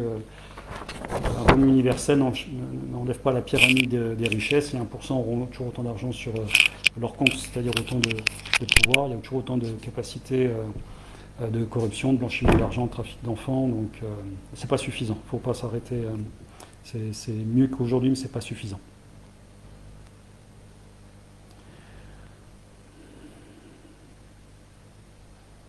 Alors, des réunions en perspective avec des autres projets. Je sais que justement, il y a le représentant France d'Ubuntu qui voudrait en fait faire une visioconférence à plusieurs. Je ne sais pas où ça en est. Mais sinon, je suis beaucoup en contact avec entre autres Marc Chinal, qui a fait pas beaucoup de vidéos et qui a fait euh, qui fait pas mal d'ouvrages aussi, de manuscrits hyper intéressant là-dessus. On y pense, ouais, à refaire. On aimerait bien faire, nous à Nancy, on essaye, on y pense. Mais alors là, c'est très compliqué en plus avec le Covid, dès qu'on veut faire un rassemblement. Mais en tout cas, ouais, on essaye de. En tout cas, on s'entend bien.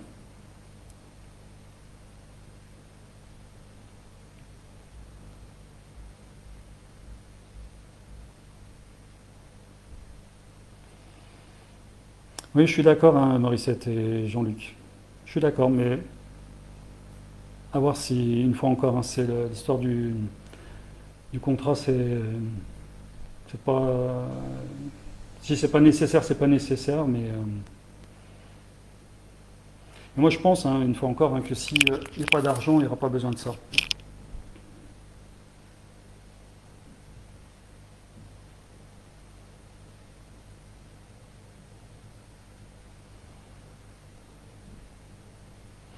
Oui, l'usage des technologies, Sonia, n'est pas des moindres. Oui, en effet, oui. Ouais, c'est vrai que ça, je crois que Jean-Marc Jancovici qui expliquait qu'entre un vieux lave-vaisselle qui a un rendement énergétique catastrophique et un nouveau lave-vaisselle, vaut mieux encore utiliser l'ancien pendant 30 ans. Parce que les matériaux, oui, ça impacte quand même. Enfin, je ne sais pas si c'était dans le sens là que tu parlais, Sonia.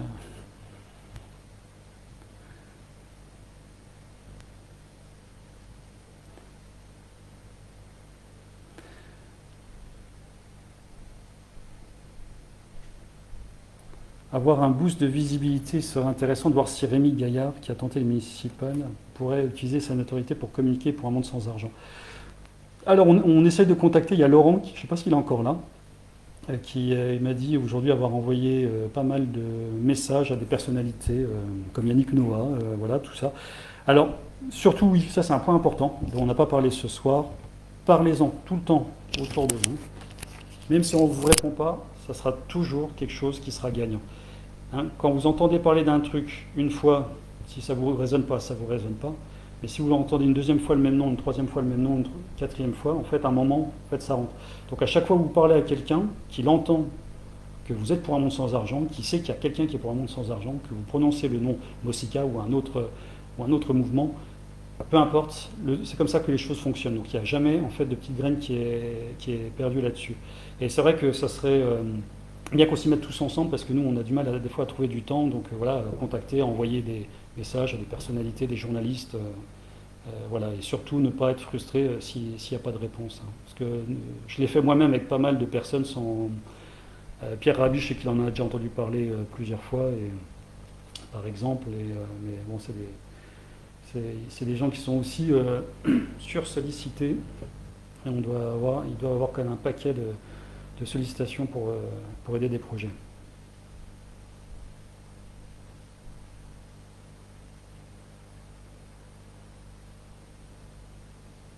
Quand on en parle, on nous regarde bizarrement. T'as remarqué ça, Olivier? Ouais, ouais, c'est clair, ouais. On est un peu les. Mais c'est marrant parce que quand on parle hein, je pense que ça vous est arrivé quand vous parlez d'un monde sans argent, il y en a un de temps en temps qui vous regarde, mais c'est une secte, quoi. Alors que si vous y réfléchissez, c'est exactement l'opposé d'une secte. Hein. C'est-à-dire qu'on n'essaie pas de te prendre ton argent, on n'essaie pas de te contrôler. On essaie de te libérer de l'argent, de ceux qui te prennent de l'argent, de ceux qui essaient de te contrôler. Donc ça fait toujours rire quand on dit vous êtes une secte. Mais, euh, mais après, bon, c'est vrai qu'il faut bien se mettre dans la tête. Enfin, moi, je sais pas. Enfin, je sais qu'il y a des gens parmi vous pour qui c'était une évidence depuis leur enfance, tout ça. Alors que moi, ça m'est apparu plutôt, on va dire tardivement. Hein, ça fait plutôt 8 ans euh, pour moi. Et donc, moi, j'ai un souvenir très très frais en fait de comment je pouvais imaginer quelqu'un qui me parlait d'un monde sans argent. J'étais un peu du style, ouais, d'accord, ok. Ouais, donc, mais après, voilà, ce qui va être important, c'est la conviction, pas l'arrogance, mais la conviction, c'est-à-dire, je pense, d'être porté par ce, qu'on- ce en quoi on croit, d'être armé d'arguments. Après, il n'y a pas beaucoup de contre-arguments au monde sans argent. De toute façon, c'est toujours pire aujourd'hui, on peut que gagner à tout point de vue. Mais ce qui, pour moi, va faire la force, en fait, ça va être d'avoir de la masse. En fait, ça va être vraiment ça.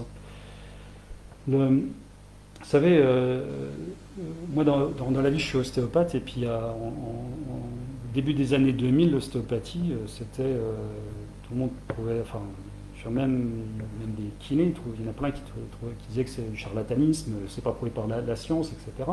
Et vous savez qu'aujourd'hui en 2020, c'est pas prouvé par la science, hein, l'ostéopathie, il n'y a pas d'études là-dessus, mais en fait c'est tout le monde maintenant quasiment voilà, va avoir un ostéopathe de temps en temps. Et ce qui fait que de toute façon c'est rentré dans l'idée, c'est la popularité. Donc je pense pas qu'il le côté, enfin moi auquel je crois, c'est ce qui peut faire fonctionner, c'est en fait d'être nombreux, c'est de créer de la masse.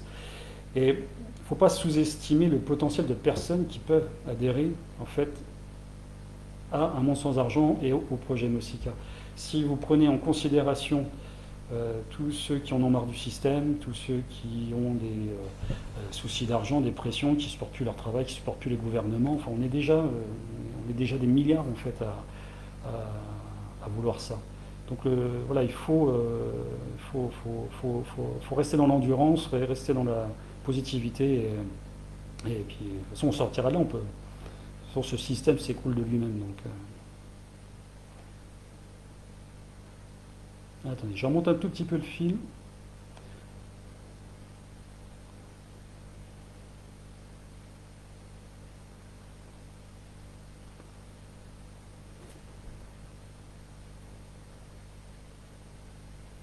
Ouais, Fabien, très bien ça.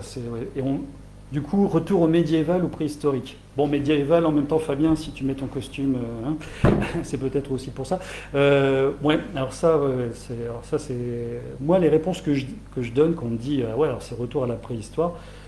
C'est ah bon, on aurait perdu toutes nos connaissances, on aurait perdu donc tous nos outils, on aurait plus envie de modernité, quoi. Parce que enfin, si on a les connaissances, les outils, la modernité, je vois pas pourquoi on retournerait en arrière, quoi. Oui, conviction et écoute. Ouais, conviction et écoute, Morissette, c'est exactement ça. C'est-à-dire que faut, faut aussi comprendre pourquoi l'autre, qu'est-ce qui le perturbe, qu'est-ce qui ne pas vouloir imposer lui aussi il a ses idées, puis lui aussi il a besoin d'être mais toujours créer en fait un échange, pas imposer son idée, ça c'est très très important. Non, nous ne sommes plus les rêveurs. C'est exactement ça. En fait, c'est vrai que quand on reprend le tableau de tout à l'heure avec vous savez, tout ce qui disparaîtrait s'il n'y a plus d'argent et tout ce qui faire le point par rapport aux autres alternatives. Et voilà, c'est que voilà, ce qui est vraiment utopique, c'est de croire qu'on peut se séparer de cette alternative qui est d'en finir avec l'argent. La propriété privée. Non, moi je vois pas vraiment de sérieux problème. Quelque chose à discuter, mais pas vraiment de. Ah, bonsoir Anatole. Mais pas forcément de sérieux problème, parce que si on parle des logements, je pense que tout le monde voudrait être propriétaire de son logement, qui n'est pas forcément quelqu'un qui passe tout ça. Donc ça sera peut-être pas le terme de propriétaire, mais ça sera peut-être un droit d'usage ou j'en sais rien. Par contre, je pense qu'on sera tous d'accord que dire que la nature, ça appartient à personne.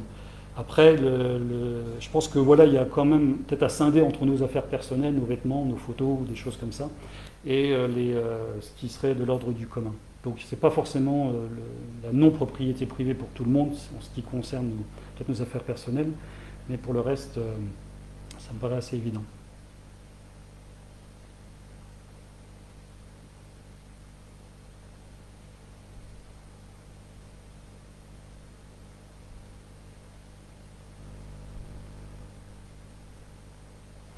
Et on voit que les personnes veulent ce changement. Là, je lis le message de Laurence, c'est une bonne chose, mais ils ont du mal à se défaire de cette société en place.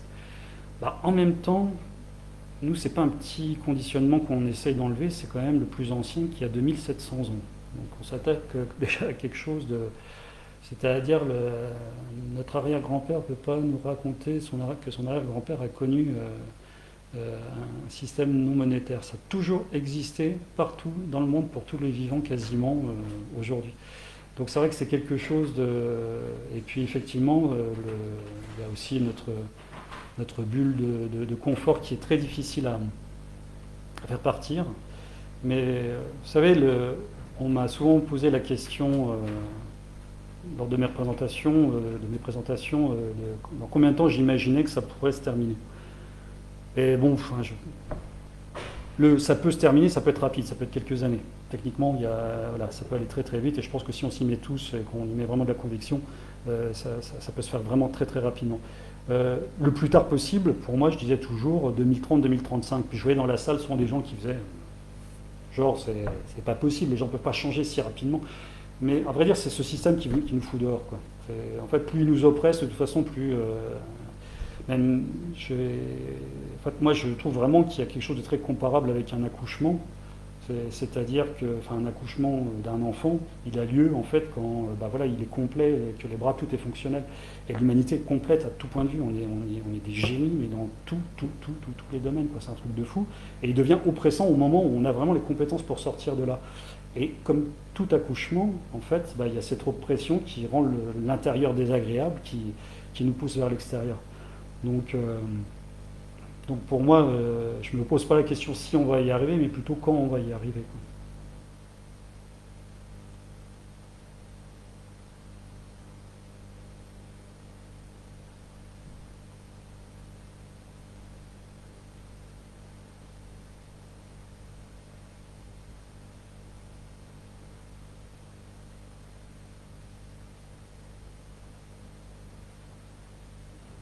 Si le fric disparaissait, tout disparaît. Toute la merde disparaît. Oui.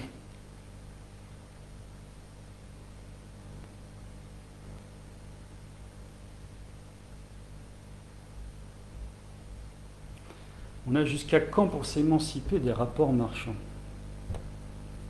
Je sais pas, vous en pensez quoi, vous?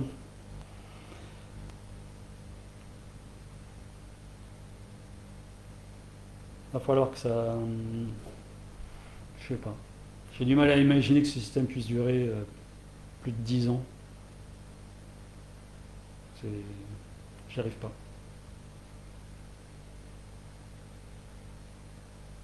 Oui, Cyril, 2020. Tentons le coup. Mais de toute façon, voilà, il faut qu'on se mette en tête le plus rapidement possible, le plus court possible.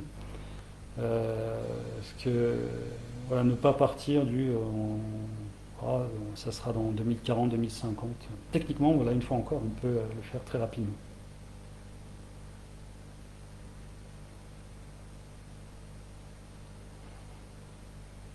Ouais.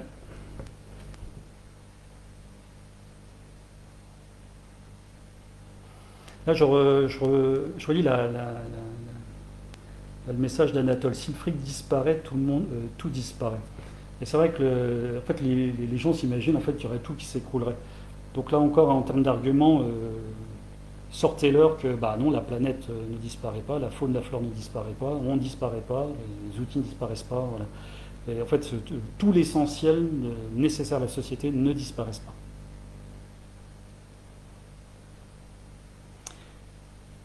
Yes, Annelise, plus de délai, il faut agir maintenant.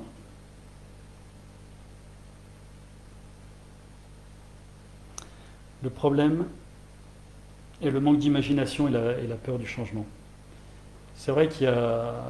Mais une fois encore, c'est le. Je pense que plus on sera nombreux, moins ça fera peur en fait. Plus on sera vraiment dans ce côté. Donc il faut faire du nombre là, du nombre, de la masse. Et oui, c'est maintenant qu'il faut changer.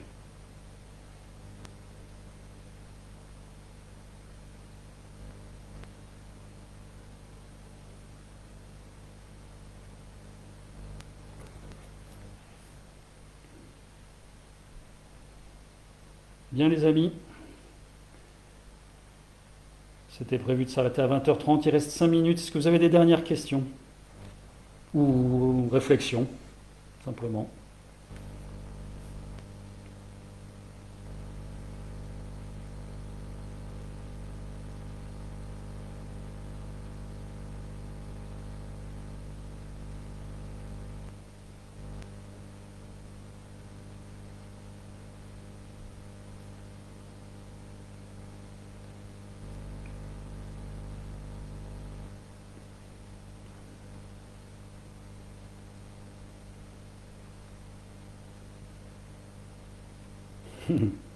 Sonia, une des choses qui me fait supporter le fait de vivre dans un monde encore marchand, c'est la confiance dans le fait que parler de relations non marchandes vient toucher la vie en chacun de nous, même quand, dans un premier temps, il y a une réaction de rejet en face.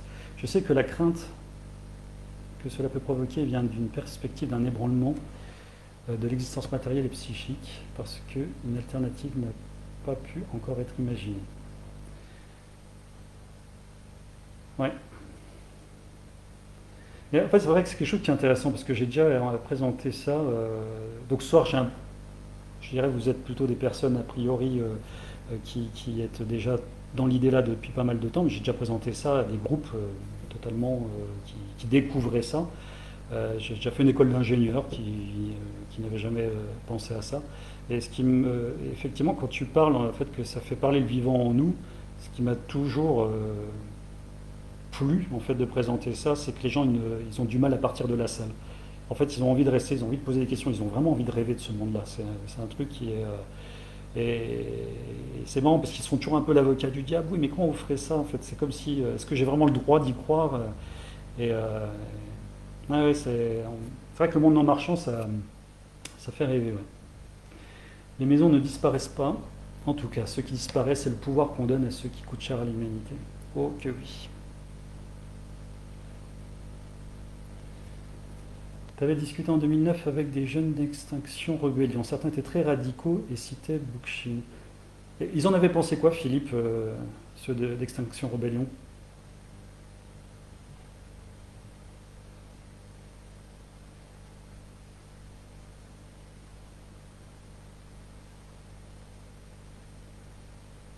Je te laisse le temps de répondre.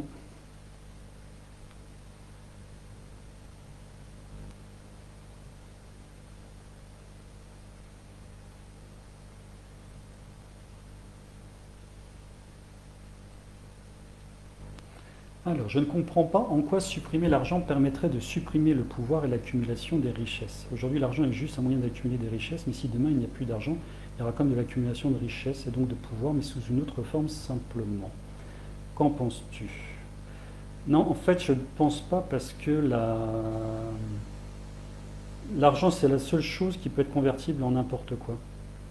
À vrai dire, avoir une richesse, d'avoir que des millions de téléviseurs, ne peut pas apporter grand-chose, ou une richesse unique d'une seule ressource unique. Quelqu'un n'est pas indépendant des autres. Et je ne vois pas en fait comment on pourrait, sans argent, avoir un pouvoir de domination aussi puissant. Parce que ce qui est associé au pouvoir, ce qu'il faut réussir, je pense, à comprendre, c'est qu'on a deux types de pouvoirs, mais qui sont les deux liés à l'argent. Donc il y a le pouvoir aujourd'hui de l'argent. Hein. Je ne sais pas si vous savez que 84% des richesses qui sont produites par notre effort finissent dans les poches des 1%. Mais le pouvoir politique, il ne tient en place que par l'argent, parce que tous les fonctionnaires, ils sont payés pour nous sanctionner financièrement si on n'obéit pas à ce qui se passe en haut. Mais ils ne le font pas parce qu'ils sont d'accord avec les idées d'en haut, ils le font parce qu'en fait, ils ont besoin d'un salaire à la fin. S'ils n'obéissent pas, c'est la hiérarchie qui fait en fait, ils seraient simplement virés, radiés, en fait, il n'y aurait plus de salaire. Donc tout le système pyramidal aujourd'hui est maintenu d'un côté ou de l'autre que par l'argent. Alors, je ne vais pas être hyper catégorique en disant qu'il ne pourrait pas y avoir de forme de pouvoir, mais le pouvoir de masse sans argent, enfin, moi ça me paraît, je vois vraiment pas comment. En tout cas, autant éliminer déjà au moins celui-là.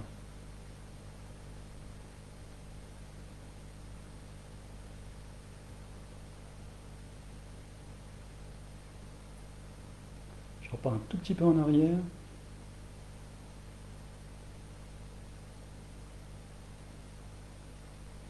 Bonsoir Manu. Alors pourquoi si peu inscrits sur les assemblées? Question de Cyril. Pourquoi? Parce que déjà le projet a été ouvert il n'y a pas très très longtemps. Parce que je sais qu'il y en a plusieurs qui aimeraient bien que l'application ait soit un peu plus de fonctionnalités. Donc on attend un petit peu pour déjà médiatiser plus. Après, le reste, ça dépend pas de nous, ça dépend de comment tout le monde relaie ça. Et après, je pense qu'il y a peut-être voilà, il y a beaucoup de gens qui sont pour. Après, créer une assemblée, rencontrer du monde, peut-être que ça calme, que certains ne sont pas tout à fait à l'aise avec ça, je ne sais pas. Non, puis je pense que voilà, en fait, en plus, on est vraiment au tout début de cette histoire d'assemblée. Plus on en aura, plus ça sera, à mon avis, rapide de pouvoir faire ça.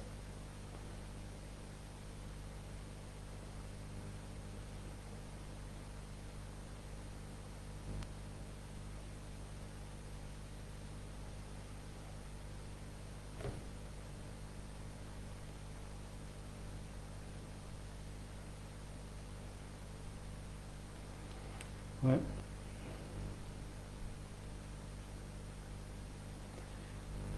Manu, en fait, tu casses les principes de corruption et les biais de réflexion. Par exemple, quand un problème survient, on ne choisit pas la solution la plus logique, mais celle qui est la plus économique. On oblige une étape supplémentaire pour la faisabilité. Alors pour ceux qui ne sont pas inscrits, voilà, n'hésitez pas à vous inscrire hein, sur l'application. Si vous pouvez, s'il n'y a encore personne chez vous qui a créé une assemblée, à en ouvrir une. Vous n'êtes pas obligé de faire une assemblée à votre adresse. Hein. Vous pouvez faire un lieu public, hein, la place du village ou dans une grosse ville à côté.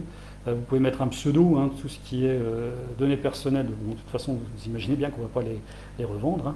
Et donc voilà, n'hésitez pas à vous inscrire à créer des assemblées. Hein. Plus on sera visible sur la carte, plus ça incitera quand même des gens à toujours à nous suivre.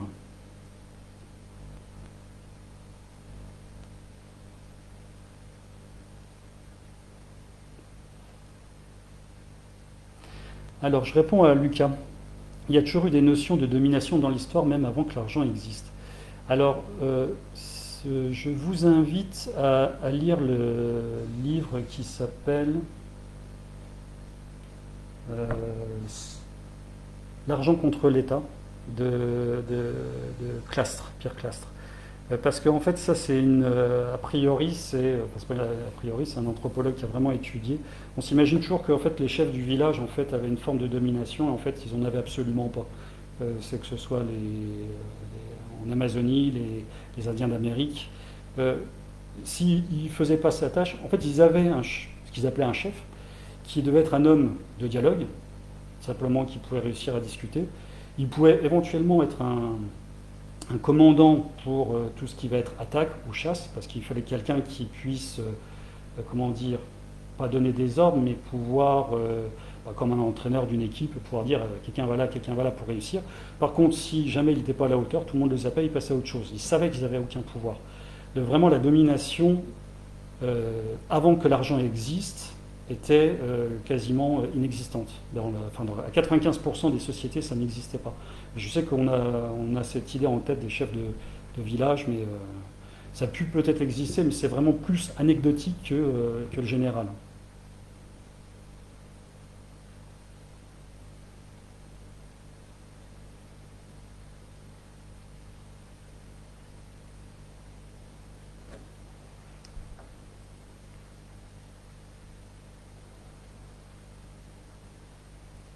Alors, je fais la dernière question si vous voulez bien, parce que celle-là, elle me plaît beaucoup. Que répondre à quelqu'un qui dit que l'argent n'est qu'un outil? Alors, l'argent, un outil, parce que c'est vrai que je pense que vous l'avez déjà eu une fois, l'argent, c'est comme un marteau. Si vous l'utilisez pour planter des clous, c'est bien. Si vous l'utilisez pour tuer quelqu'un, c'est pas bien. Donc c'est vous qui êtes maître de ça. La grande différence qui peut paraître subtile, c'est que l'argent c'est pas nous qui le dominons. C'est pas parce que nous achetons quelque chose ou autre chose que ça se comporte comme un outil, parce que l'argent, à la base, nous ne pouvons pas vivre sans. Donc c'est l'argent qui nous domine, et à partir de là, nous devons faire n'importe quoi pour en avoir. Donc si tu n'en as pas, bon, bah, tu crèves. Pour en avoir, tu peux te prostituer aussi également, tu peux faire la manche. Ensuite, pour en avoir, il faut que tu battes la concurrence. Déjà rien que le fait que quand tu achètes à quelqu'un, tu n'achètes pas aux autres, montre que ce n'est pas un simple outil qui suffit de bien utiliser. L'argent impose tout un tas de contextes de productivité, de concurrence, il peut s'accumuler. Donc en fait non, l'argent détermine le monde. Ce n'est pas parce qu'il n'est pas intelligent et qu'il n'est pas pensant qu'il ne doit pas finir exactement comme ça finit comme ça. Ça structure, rien que la concurrence, le fait de devoir toujours battre la concurrence, donc réduire la marge. Pour réduire la marge, on fait de moins en moins de qualité. On va du coup à un moment aller chercher une main-d'œuvre bon marché, et c'est pour ça qu'on commence à faire de la délocalisation dans les pays asiatiques. En fait, le jeu de la concurrence et l'argent qui nous domine, de toute façon, crée les liens et crée exactement les rails que nous connaissons actuellement. Il n'y a rien, tout est logique à tout point de vue, quoi. Bon. Eh bien écoutez les amis, on a dépassé de 6 minutes. Je vous embrasse, merci à tous, vraiment merci à tous d'avoir été là.